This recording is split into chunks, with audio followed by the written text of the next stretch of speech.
Another day, another vlog ng buhay ko. So, ayan guys, 5:30 in the morning. Nagwalis muna ako sa harap ng bahay kasi nga umulan kagabi at napakaraming dahon. Ayan, pagkatapos ko nagwalis, nagready naman na ako ng aking pampaligo. And yan guys, after kong maligo, nilinisan ko muna ang paa ng aking anak, yung kanyang opera. Nilinisan ko muna bago ako umalis. So, ayan, tamang kwentuhan lang muna kami at medyo nagmamadali na rin ako sa oras na yan kasi nga, ano na, mag 6:20 na yata. So, ayan, ganyan lang ang paglinis namin. Yan ang high cleanse. Betadine daw yan, sabi ng nurse. At ayan, maglalagay na ako ng gasa, guys. So, ganyan lang ang aking araw-araw na buhay. It's another day, another a day in my life na naman, guys. Ang hirap. Pag nanay ka talaga, hindi ka pwedeng mapagod. So, ayan. Lagyan na natin ng tape. Ayan ang mister ko. At pinapaalalahanan na niya ako dyan sa mga oras na yan. Kasi nga daw yung panaginip niya. Magdahan-dahan lang daw ako sa pagdadrive.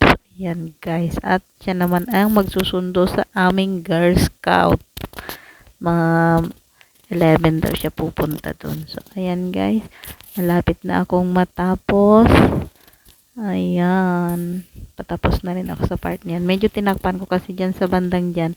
Mahaba yung sugat ng aking anak dyan. Hindi siya sugat. Opera.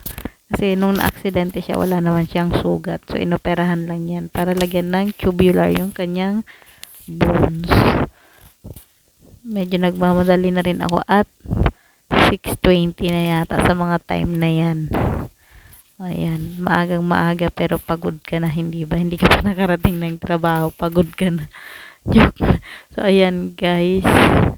Kinuha ko yung upuan at kailangan niyang itaas ang kanyang paa. Kailangan talaga high elevated. So, ayan guys, magde-ready na ako. Nagsusot na ako ng sweater at ako'y paalis na. Yan ang aking backpack ni Dora. My green bag. So, ayan guys, tara na. Naka-ready na ang aking motor at napainit na rin ng aking mister ang makina. So, let's go. It's mga ano na dito guys. 3:30 na ng hapon. Malapit na ang uwian at medyo rest na rin at konti na lang ang tao. 4:30 magsasara na rin kami. So, ayan guys, nakauwi na ako. Nandito na ako sa bahay at sinalubong ako ng aking prinsesa. O, ayan, sabi ko, God bless. Nag-bless siya at with kiss pa ang mama. Miss na daw niya ako. Ilang araw din siyang wala dito sa bahay kasi nga nag-camping ng Girl Scout. So, ayan, ang aking doggy-doggy. Dumiretso muna ako para silipin ang aking panganay. So, ayan siya. Nag-EML. So, ayan. Nilabas ko naman na yung aking dala-dala. Yan ang gusto ko sa aking backpack. Kasi lahat ng pinamimili ko ay nagkakasya. Binigay ko sa lubong ko sa aking anak. At pinigyan naman niya si kuya niya. Burger yan. So, ayan ang aking mga pinamili for today's video. Baon ko yan bukas. Bumili ako ng pakbet. Baon ko bukas. So, ayan, pagdating ko, nagluluto naman ng aking mister. Hindi ko alam kung ba't may pantalon dyan sa baba. Yung pinagubaran siguro na akin. Nagluluto na siya ng ulam sa after naming maghapunan. Ayan, ang aking mga kitty-kitty. Ang aking mga stress reliever na mga baby. So, ayan, tamang kwentuhan lang muna kayong mag-asawa habang ako'y nagpapaantok. At yan naman ang aking mga alaga, anak ng aming pusa. 4 yan. 4 na makukulit. Yan, pag narinig lang yung tunog ng motor sa salubong na agad. Ayan o, ang cute nila. So, ang aamo pa. Magwa 1 month pa lang yata sila at nag-start na rin kumain o. Iba na talagang pakiramdam pag mayroon kang pusa o. Cute nila, diba? Pampaalis ng pagod. Cuddle time daw, sabi ng aking anak yan, oh.